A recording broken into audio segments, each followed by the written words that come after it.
para mudar esse estado de coisas.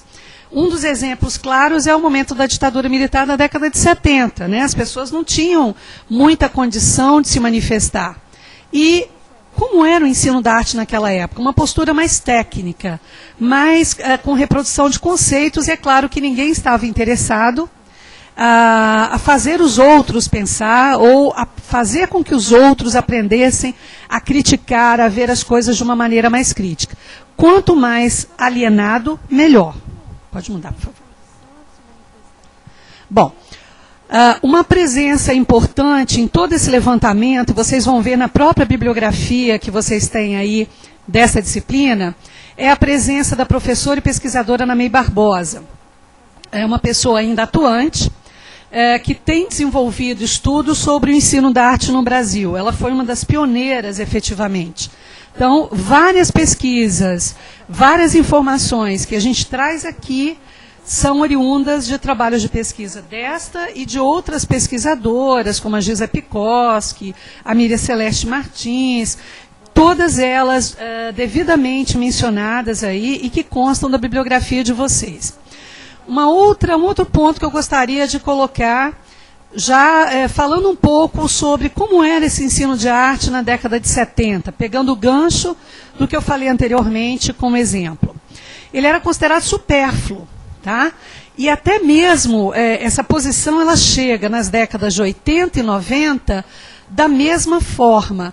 Ou seja, era mais um ornamento cultural, era algo como para polir as pessoas, não era algo extremamente necessário, não era encarado como uma linguagem, como algo essencial na formação dos indivíduos. E alguns levantamentos foram feitos a partir de pesquisas para ver por que isso era levado dessa forma. Era só um contexto político que se colocava ali? E aí algumas situações foram apontadas, como a má formação profissional dos docentes, a diversidade de leituras e interpretações da Lei 5692/71.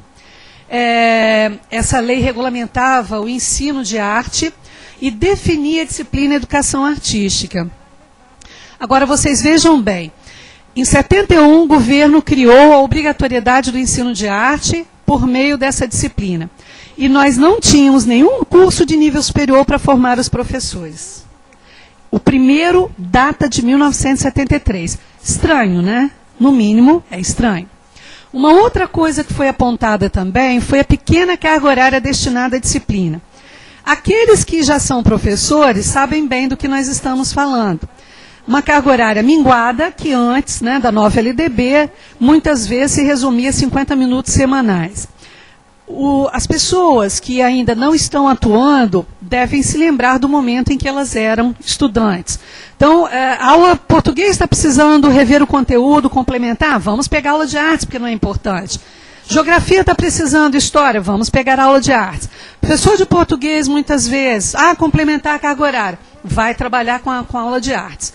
Então, alguns estudos apontam que os problemas que aconteceram e que se mantiveram durante as décadas de 80 e 90 vêm de uma somatória de situações, de ações também indevidas, e que as pessoas estão buscando mudar, e que com o advento da nova LDB, que é da década de 90, modificou um pouco, mas a nossa situação ainda não é a ideal.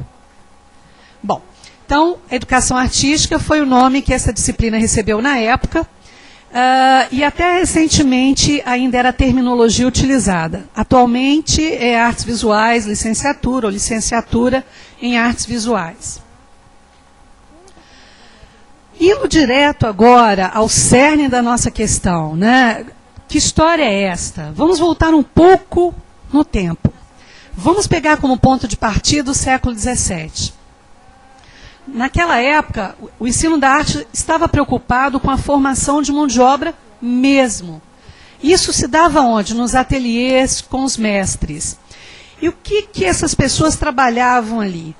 Cópias de modelos importados da Europa. Normalmente, você tem cópias em gesso, modelos entalhados em madeira, modelos de desenho. Para quê? para que as pessoas pudessem estar produzindo e suprindo uma necessidade cada vez maior, principalmente em determinados locais no ciclo do ouro, né, na região de Minas Gerais, pessoas que pudessem prover as casas de uma boa arquitetura, de boas esculturas, que pudessem pintar os retratos das famílias abastadas. E, na impossibilidade dessas pessoas se deslocarem para a Europa vinha até eles por meio desses modelos. Vamos dar um pulo até o século XIX, porque a coisa permanece praticamente a mesma no decorrer desses 2 séculos. O que ocorre conosco no século XIX? Vocês acompanharam recentemente aí o centenário da vinda da família real portuguesa para o Brasil, 1808, né? Aliás, o bicentenário, houve muitas publicações, livros até bem interessantes, toda uma programação cultural. Enfim, o que mudou para nós? O que mudou para o ensino da arte, a vinda desse pessoal para cá naquele momento? Mudou tudo. Por quê? Com eles, 8 anos depois, vem a missão artística francesa.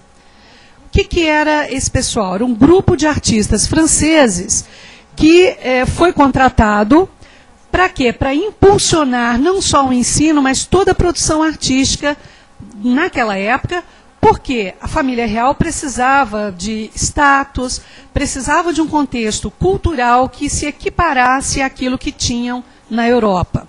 Isso foi muito interessante e foi um dos momentos, gente, em que nós no Brasil estivemos contemporâneos ao que acontecia fora daqui. Nem sempre isso acontecia. Imagina, em 1816, estava rolando lá fora o neoclassicismo e nós também tínhamos aqui as influências e as aplicações do neoclassicismo, tanto na arquitetura, quanto na escultura e também na pintura. Foram raros os momentos em que na história do Brasil, agora no século XX, no século XXI, isso é mais comum, porque as distâncias foram minimizadas, você tem o acesso via rede, internet. Então, o que está acontecendo lá fora é acompanhado ao mesmo tempo aqui no Brasil, mas nem sempre foi assim. Então, durante grande parte da nossa história, nós estivemos atrasados em relação ao que acontecia no resto do mundo. Então, a vinda dessa gente foi um marco para cá. E por conta desta vinda, foi criada a chamada Escola de Ciências, Artes e Ofícios. É claro que primeiro ela se voltou para a elite, né, para contribuir para uma educação mais refinada, mas, de qualquer modo, ela ainda usava modelos importados, retratos bem orientados a partir de uma estética europeia, com características acadêmicas e que não tinham nada a ver com a nossa realidade. Para quem conhece, por exemplo, alguma coisa do Aleijadinho, né, do nosso barroco mineiro, nós poderíamos usar como um paralelo. Por quê? Ele foi um dos poucos que, em determinado momento, fugiu daqueles padrões europeus, colocando santos mulatos, figuras de Nossa Senhora com traços mulatos, bem próprios da miscigenação daqui do Brasil, o que seria o mais lógico de acontecer. Bom, e aí eu entro com essa pergunta, né? O que são características acadêmicas? Isso também está no texto impresso e está no PDF que já está disponível na plataforma Moodle. Você não precisa se preocupar. Então, essas características dizem respeito a uma formação acadêmica, ou seja, a pessoa tem um ensino formal, ela se vincula a uma escola, e neste caso, quem dita as regras é a École des Beaux-Arts, na cidade de Paris. E como é que se identificavam essas características? Era muito convencional, a uniformidade técnica, o trabalho, quando você vê em pintura, por exemplo, o desenho, ele tenta reproduzir ao máximo aquilo que ele vê, vai além até, as pinceladas não são visíveis depois, a composição é muito rígida e estava ditada já pelas regras deles. Não havia liberdade formal e muitas vezes nem liberdade temática.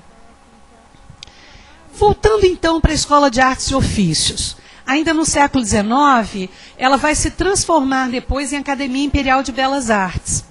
E aí a gente tem uma dicotomia, né? Nós temos dois caminhos que andam paralelos. O ensino baseado na arte como criação, que enfatizava mais a estética, e, ao mesmo tempo, o ensino da arte baseado na arte como técnica, Ou seja, uma abordagem com ênfase na formação de mão de obra. Por quê? Porque eles começavam a ver dois públicos. Primeiro as elites, né, que tinham que